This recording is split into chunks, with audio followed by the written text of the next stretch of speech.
सती जी की आहुति का लिया बदला। ओम नमः शिवाय। नमस्कार प्रिय दर्शकों, पिछले सप्ताह आपने कथा का पहला भाग सुना और पढ़ा। आज मैं आपको दूसरे भाग की कथा सुनाती हूँ। दक्ष के हवन समारोह में अपमान के बाद देवी सती के भस्म होने की सूचना नारद जी ने महादेव को दी। महादेव कुछ पल नारद जी को देखते रहे। इस बात पर विश्वास नहीं हो रहा था।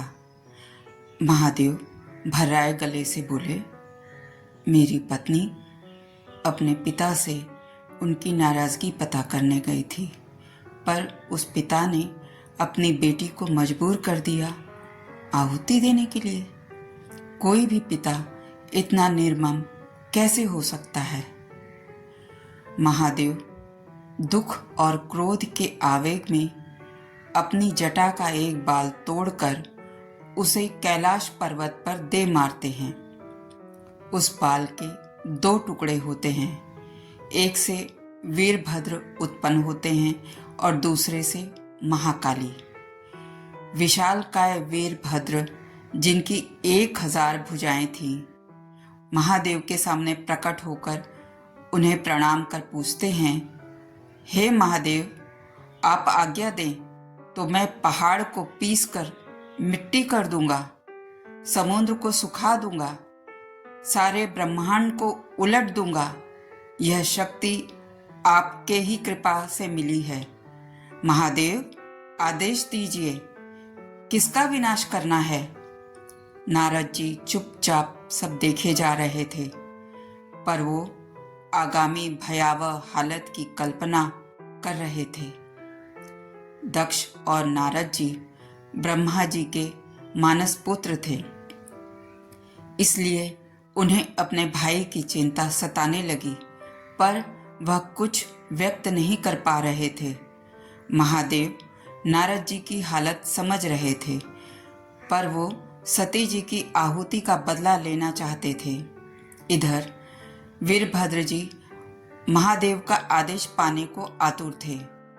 महादेव ने गुस्से में वीरभद्र जी को दक्ष के बारे में बताया कि कैसे उसने हवन समारोह में महादेव और देवी सती को अपमानित किया। देवी सती शिव जी का अपमान सहन न कर पाई और हवन की अग्नि में स्वयं को भस्म कर लिया। महादेव ने आदेश दिया वीरभद्र को, तुम वहां जाओ और उस हवन का विनाश कर दो। सभी कलशों का जल पी लेना। जो देवता दधीच की चेतावनी के बाद भी वहां बैठे हैं, वो मेरे शत्रु हैं। तुम जाकर उन सब का वध कर दो और दक्ष का वध करके ही लौटना। महादेव ने वीरभद्र जी के साथ अपनी करोड़ों की सेना भेजी, जिनमें अधिकतर लोग वीरभद्र जी के समान बलशाली थे। उन्होंने शिव का रूप धारण किया और 400 हाथ लंबे रथ पर बैठ गए, जिसे 400 शेर खींच रहे थे। आगे हजारों हाथी और मगर चल रहे थे। वीरभद्र जी के साथ काली, कात्यायनी, ईशानी, महाकाली, चामुंडा, नवदुर्गा समेत भूत पिशाच आदि हवन समारोह की ओर चल दिए। नगाड़ों की आवाज गूंज उठी और चारों दिशाओं में शंखों की ध्वनि गूंजने लगी। इधर जैसे ही वीरभद्र जी अपनी सेना के साथ आगे बढ़ने लगे, वैसे ही दक्ष को अपशकुन के संकेत मिलने लगे। दक्ष की बाईं आंख, बाईं भुजा और बाईं जांघ फड़कने लगी। पुरुषों के बाएं अंग का फड़कना अपशकुन माना जाता है। अचानक दक्ष को धुंधला दिखने लगा। सूर्य में काले धब्बे दिखने लगे, जो बहुत भयानक दिख रहे थे। हवनशाला में हजारों गिद्ध मंडराने लगे। दक्ष के सर को गिद्धों ने घेर लिया। दक्ष को अपने बुरे कर्म याद आने लगे कि कैसे उसने महादेव का घोर अपमान किया और अपनी बेटी सती को भी अपमानित किया। सती अपने पति का अपमान सहन न कर सकी और स्वयं को भस्म कर लिया। वहीं नक्षत्र टूटकर गिरने लगे, गीदड़ भयानक आवाज निकालने लगे। वहां उपस्थित देवताओं को भयंकर अपशकुन के संकेत मिलने लगे और वे कांप उठे। दक्ष श्री हरि विष्णु के पैर पकड़ लिए और उनके चरणों में अपना सिर रख दिया। वो अपने हवन की और स्वयं के रक्षा की विनती करने लगा। विष्णु जी ने उसे अपने चरणों से उठाया और कहा, तुमने महादेव का घोर अपमान कर अपने विनाश को स्वयं निमंत्रण दिया है। जहां पूजनीय की पूजा नहीं होती, वहां विनाश, मृत्यु और दुख का साया सदा बना रहता है। मैं तुम्हें इस संकट से बचाने में असमर्थ हूं। इतना सुनते ही दक्ष के होश उड़ गए। उसकी आंखों के सामने अंधेरा छा गया। तभी वीरभद्र जी अपनी विशाल सेना के साथ हवन मंडप के दरवाजे पर आ पहुंचे। शेरों की गर्जना, हाथियों का चिंघारना, धूल मिट्टी का उड़ना, अंधकार का छाना, वीरभद्र जी के विशाल सेना की ललकार किसी भयंकर विनाश की सूचना दे रहा था। इधर विष्णु जी ने दक्ष की सहायता करने से मना कर दिया।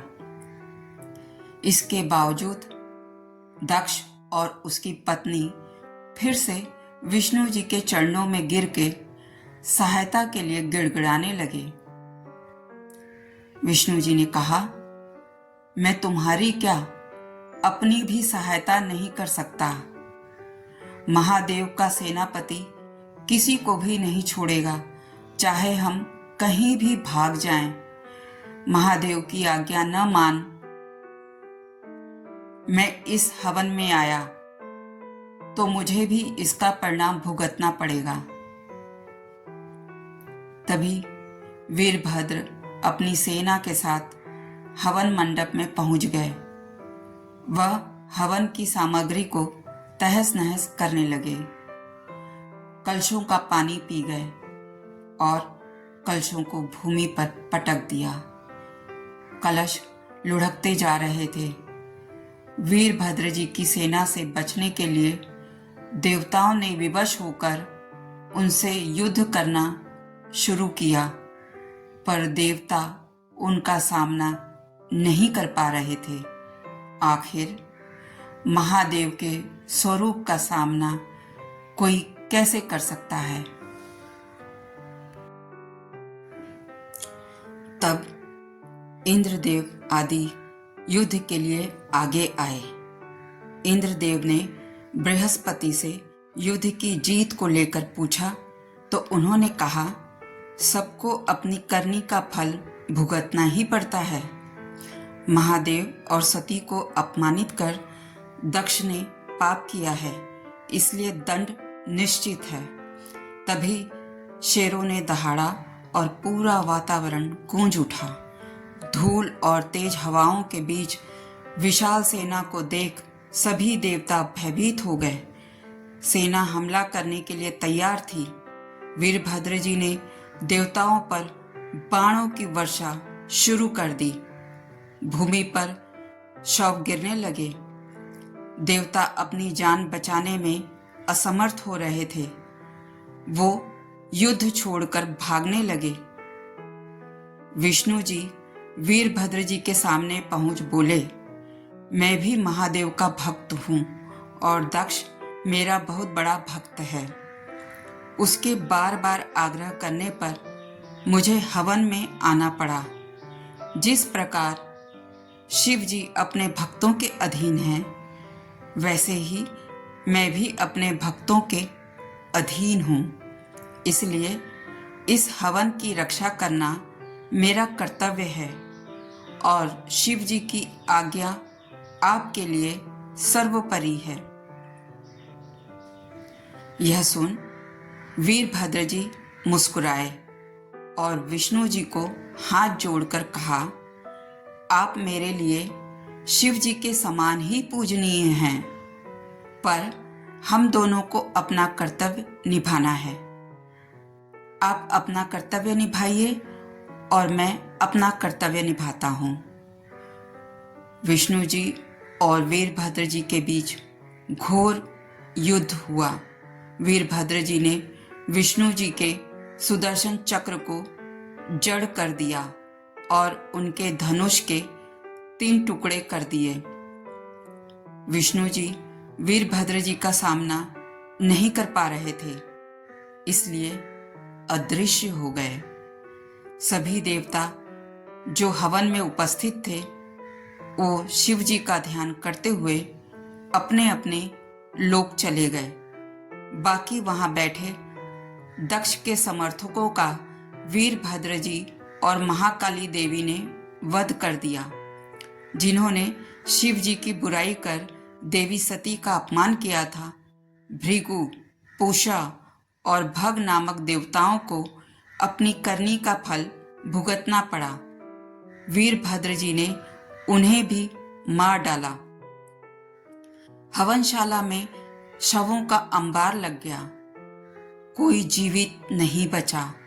तब वीरभद्र जी ने छिपकर बैठे दक्ष को उसके सिर के बाल पकड़ खींच लिया, उस पर तलवार से अनेक वार किया, पर उसकी गर्दन तलवार से नहीं कटी। उसके योग का प्रभाव आड़े आ रहा था।